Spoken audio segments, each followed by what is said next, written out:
So in the previous lecture, I talked about how you can implement BERT from scratch using PyTorch. But some people don't want to do everything from scratch. For example, they are a domain expert or not domain expert. They are just a data scientist that wants to take advantage of libraries that are available and doesn't need to. So it looks at the world as an encapsulated object. So it doesn't need to focus on details. So for them, we prescribe using this transformer library, which is here. But BERT, you see, for embedding, we add token embedding, position embedding, and segment embedding, as I described in the previous lecture. And we use this token CLS for classification, and we separate two sentences and the corresponding hidden representations, and this is for classification. So this is just a review of what is BERT. So BERT model, as I said, 12 layers, has 12 layers. And the hidden dimension of that is 768. We will see this. And it has 110 million training parameters. And what is WordPress? You see, sometimes if you just separate it like this, here you will see that, for example, if you use my sentence, my sentence that I believe, I think we parse, therefore we exist, it cannot see parse as one token, so it's two tokens, parse and SE. That's why, for example, using word pieces allows BERT to easily identify related words, as they will usually share share some of the same input tokens, which are then fed into the first layers of BERT. So I implemented this in Python, in PyTorch, and the output of this code, if you run this in Python, you will see that the output is this tensor. What is the inputs? These are the indices of the tokens that, for example, my sentence, we parse, therefore we exist. These are the sentences. These are the indices.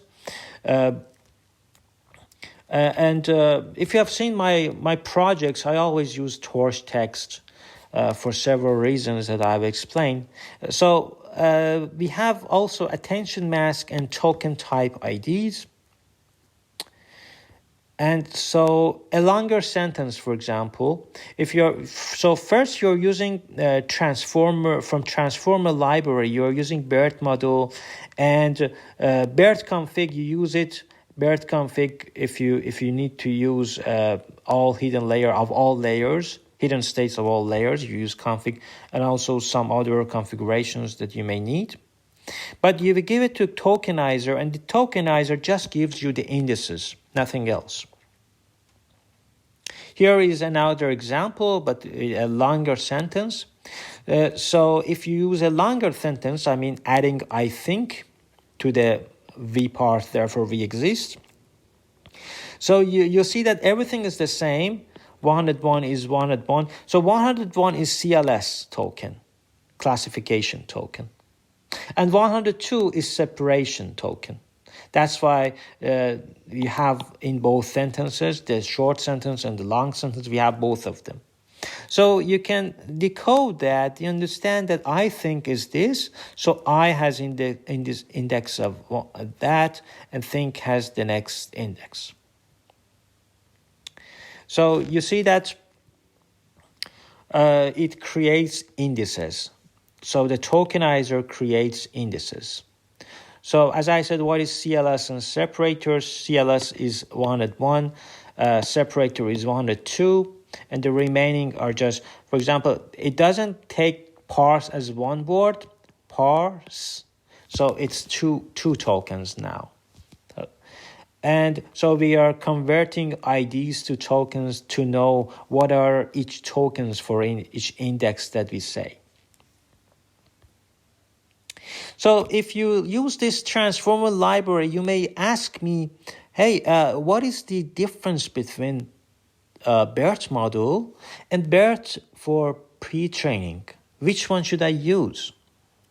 I should say that BERT for pre-training, this one, if you use BERT for pre-training here for your model, BERT for pre is used to train BERT on masked language model and next sentence prediction task. But for example, here I use, for example, if you're using BERT model, it gives the output of the BERT. You can then fine-tune the BERT along with the classifier that you built on top of that. So this is a slight difference. Of course, transformers has different libraries, so you can either use BERT but you should use BERT model. You can use BERT model, and for example, you give this sentence to the BERT, and it returns the outputs, and you can find the last hidden state. It means that the last goes to last layer, because you have 12 layers. And the last hidden state is the hidden state of your layer number 12. And what else you should know? So your BERT model is cached here. I use MacBook, so you go to users and the name of your username, and then this is hidden, the cache, and it's Hugging Face library, and then the transformers Hugging Face folder, and then in the transformer folder. So this is the path. Of course, the default one is this. You can change it to put, for example, on your documents or anywhere. So you give the sentence to the tokenizer. First, you use this BERT based on case, this model. So it automatically captures, for example, if you are using from pre-trained BERT model, it captures the weights. So you already have the weights, and because you already have the weights, so just give the inputs to that. It gives you the output, and you just need the last hidden state. It means the last hidden state of the last hidden states of the last layer. So last hidden state of layer number 12. As I said, hidden size of BERT is 768. Even in the previous lecture that we were implementing from scratch, we used 768. And 8, for example, the length that you're using, for example, if you're packing and then packing, that I've explained several times, it depends on that. So if you have a longer sentence, this increases. So if you run this on Python, you will see the output is this. But what are the outputs? Output 0, we have output 0 and output 1. It's so is therefore last hidden state, and output 1 is the puller output. This output is usually not a good summary of the semantic part. Okay, so we give v part, therefore we exist. If you run this code, you will see that the size of your output is 18. This is the size of hidden state. As I said, this depends on the length of your sentence. If it is big, then 8 becomes bigger than 8. And the last hidden state, which is this shape. But this is for the last layer.